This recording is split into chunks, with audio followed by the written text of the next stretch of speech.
Hi everyone, welcome to the Bone Lab. Today we'll explore how bones interact with different layers in ToonSquid and why rigs sometimes behave in a different and surprising ways. Before we dive in, here's what we are going to cover today in the Bone Lab. First, we'll start with the basics of bone binding and control points. Then the top 5 bone lab rules that explains how bones really work and why your bone with layers is not working properly. Next, we'll run 9 experiments with different layer types from vector strokes to pixels, path layers, text, and symbols and see how each reacts to bones in combinations with mesh and wrap effect. So let's get started with the ultimate experiment. What is bone binding? Bone binding is like strings tied to your artwork. Move the bone and the artwork moves. Once a layer is bound to a bone, moving, rotating, or scaling the bone causes the bound layer to react accordingly. So the bone binding determines what a bone controls. What are control points? Think of them as invisible pins. Bones do not directly move artwork or pixels. Instead, they move the control points that define or deform the artwork. This is probably the most important concept in bone rigging. Bone lab rules. So before entering the lab, let's establish the top 5 bone lab rules. Rule number 1. Bone bind automatically. Whenever you add a bone effect to a layer, every bone inside that effect is automatically bound to that layer. No manual setup is required. This is why a single bone can sometimes start affecting your entire artwork unexpectedly. Rule number 2. Groups bind everything inside them. If you add a bones effect to a group, every layer inside that group automatically becomes bound to those bones. That includes fills, shadows, highlights, outlines, and any additional body parts. This is extremely useful for character rigs. However, if you want specific bones to control specific body parts, you'll need to use custom bone binding. This is one of the most common reasons beginner rigs behave unexpectedly. Rule number 3. Bones do not move artwork directly. This is the most important rule in this entire video. Bones never move artwork directly. Instead, bones move the layer's control system. Depending upon the layer type, that control system can be path control points, vector control points, mesh points, wrap points, transform property that involves position, rotation, scale, opacity, etc. This is important to understand that what control system does each layer use. Rule number 4. Bone influence depends on distance. The closer a control point is to a bone, the stronger the effect. The farther away it is, the weaker the effect becomes.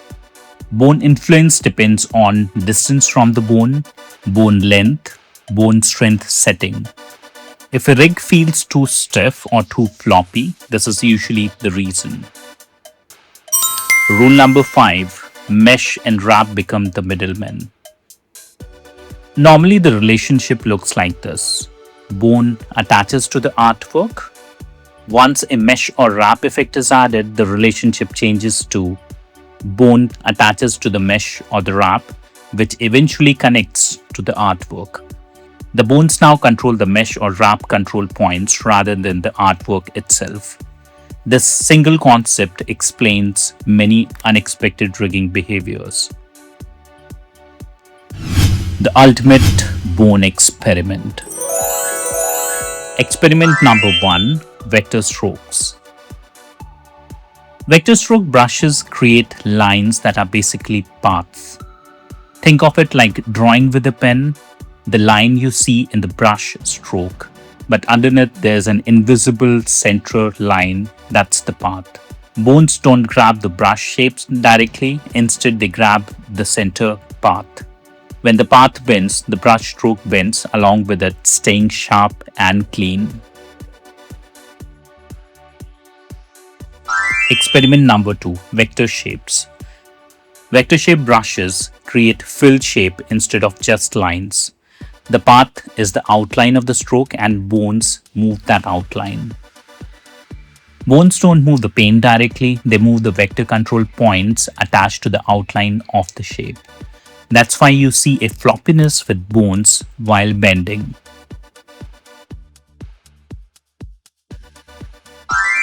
Experiment number 3, pixel layers.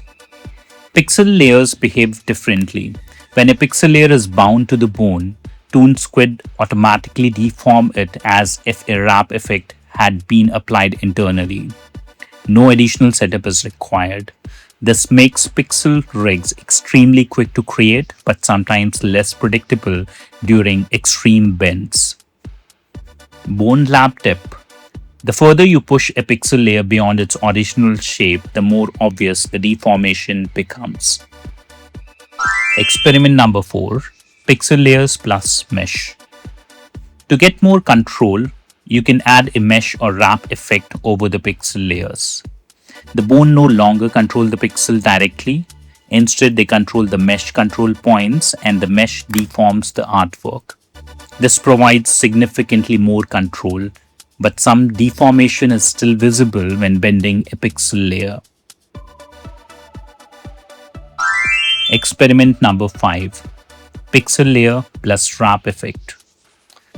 Wrap sits somewhere between automatic pixel deformation and mesh deformation. It provides more control than default pixel binding while being faster to set up than a custom mesh. But the control isn't perfect. You'll still see some deformation when bending with pixel layers.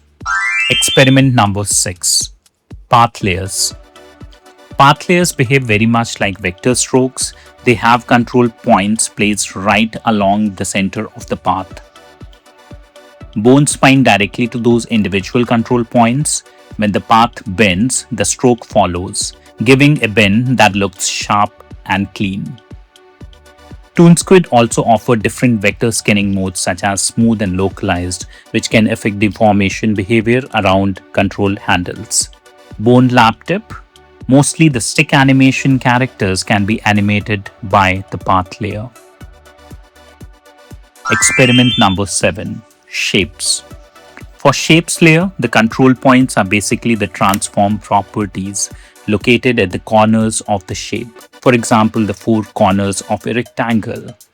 When bones bind to these corner points, the bending can look unusual and unexpected because the corners don't always deform smoothly. So this makes the motion look stiff or unusual compared to the path layers. Experiment number 8, text layers. Text layers behave differently from strokes, shapes or pixels. Bones do not bend or deform text directly. Instead, bones only control the text position, rotation and scale. That means text acts like a rigid block. It moves, spins or resizes, but it won't flex or bend. If you want text to bend or stretch, you need to add a mesh effect. Once the mesh effect is added, bones control the mesh points and suddenly the text becomes flexible and deformable. Experiment number 9, symbol layers. Symbol layers behave almost the same as text layers. Without a mesh, bones only control the transform properties like position, rotation and scaling. The symbol acts like a rigid block.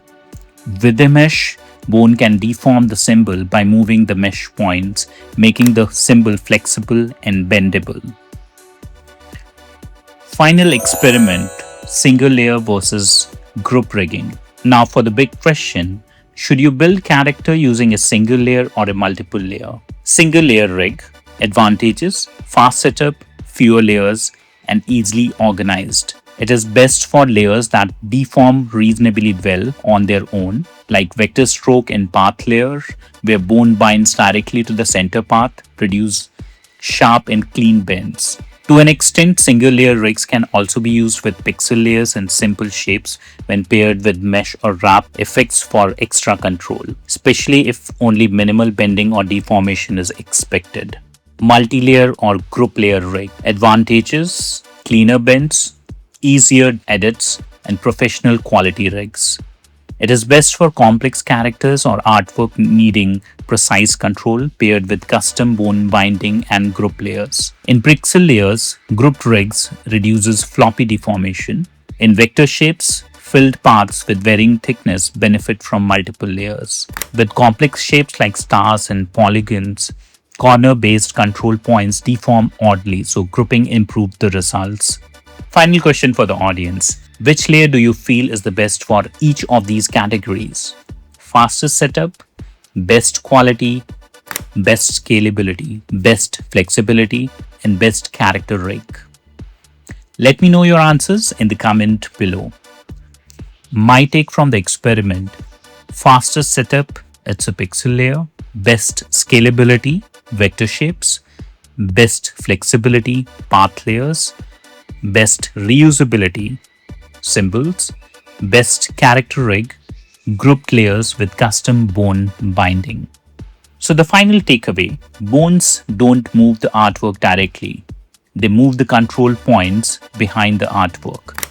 Once you understand the control system, bone rigging becomes predictable instead of magical. If you found this tutorial helpful, don't forget to like and subscribe and share it with others who are learning animation. Drop a comment to let me know where you are watching from and what topic you would like me to cover next. Thanks for watching, and I'll see you in the next video.